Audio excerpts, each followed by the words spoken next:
All right, Dom here, and today I'm going to be talking about my first few clients on Upwork, or more specifically, the lessons that I've learned from them. Now, this journey begins with me a little while ago deciding to start my own company to help startups succeed. I did this so I can get professional and financial independence.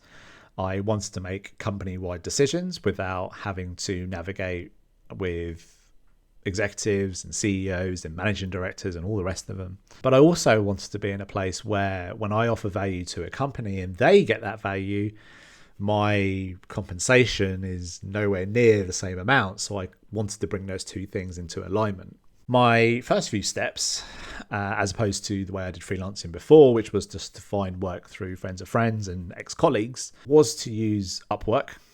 And the reason being is, firstly, there's a huge pool of people out there, a massive amount of people who need work to be done. That's slightly more higher level than other places. But also it's got a bit of security in the money side of things, because now I have to pay my rent and bills. It's like, okay, I do need that consistency there in order to make sure that I have a bit of peace of mind in it. But this is my early day sort of endeavor. Over time, I want to find clients obviously through LinkedIn and through making a name for myself and having a good reputation and things. So after sending many proposals, I got 3 clients on the books now, which is awesome news. Very happy about that, very excited. And working with them has been incredible. It's been really good. So what I did learn quite quickly was there are 3 things to really jump out at me that is consistent between them. First of all, they have questions that need answering. How do you move a company forward? How do you have a company grow? But also, how do we change so that we can scale? And the biggest question is, what feature do we build next? And that's a really big question for someone who's developing an app. So I can really help in that aspect, being involved in that world for quite a while now. It really goes to show how these companies and people, they have a lot of really good things, a lot of amazing talent, but that decision of where do we go is pretty tough. But my offering's really good to help with that.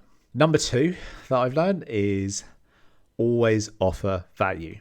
So what I found in a job is that sometimes you may work on something for maybe 2, 3, 4 weeks, maybe a couple of months even, and you don't really provide that value until the end. Whereas with freelancing, there's a constant sort of requirement to offer that value. So if your job is broken down into milestones, you have to deliver those milestones. And actually, it's been getting me into really good habits. I've found myself always asking the question of what value am I offering my clients this week or even today. It's always constantly, what am I delivering? Taking some product principles, in fact, I'm building things in a way that is, this is my first iteration. It's small, little effort, but it has quite a big impact on the other side. And then slowly refining that over the days, but each iteration has value that you can offer and that they can take away, and then they get something out of it. And the third thing is good communication. This is, again, something I'm lucky to be good at. I've done a lot of coaching. I've been to a lot of seminars, webinars, done a lot of learning and reading on the subject. I've managed to practice so much that I've gotten to a point where I can take very complex ideas and concepts and be able to relay them to other people in a way that is clear and understandable. That's turned out to be hugely valuable. One of my clients did mention that they had other Upwork freelancers and other freelancers from other places, but they said, the thing that we've liked you doing is that you're always clear on what the purpose is, what the job to be done is, and what does success look like.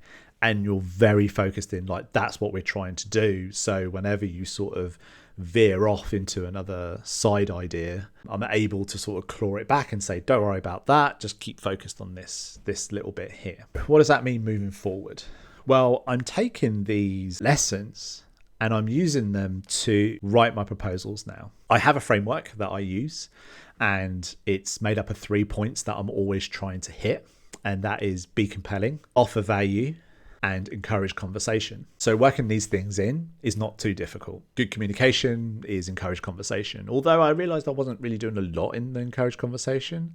It was always like a question and a call to action, whereas now I'm realizing I need to do a little bit more there. Offer value, well, that directly connects. So, it goes back to what I said before, which was you always have to be constantly offering value of some kind. You don't want to offer so much value that they don't have to pay for you, but you want to offer enough so that they can say, we want more of that. But then it kind of comes back to my first point, which is answering questions for people. It really goes to show, once you show some empathy towards that there is a ton of uncertainty and a ton of how do we take our next step? Where do we go? I'm very good at doing that stuff.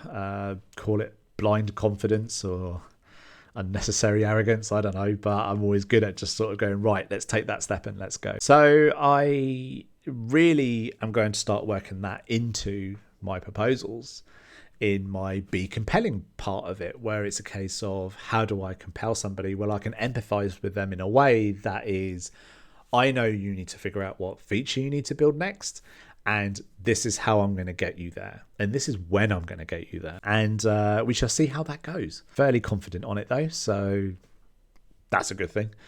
But anyway, that's all I have to say on it. I hope that you can take some value away from this yourselves, and it might make your proposals better. It might even nudge you to become a freelancer yourself. Who knows? If you like this video, thumbs up.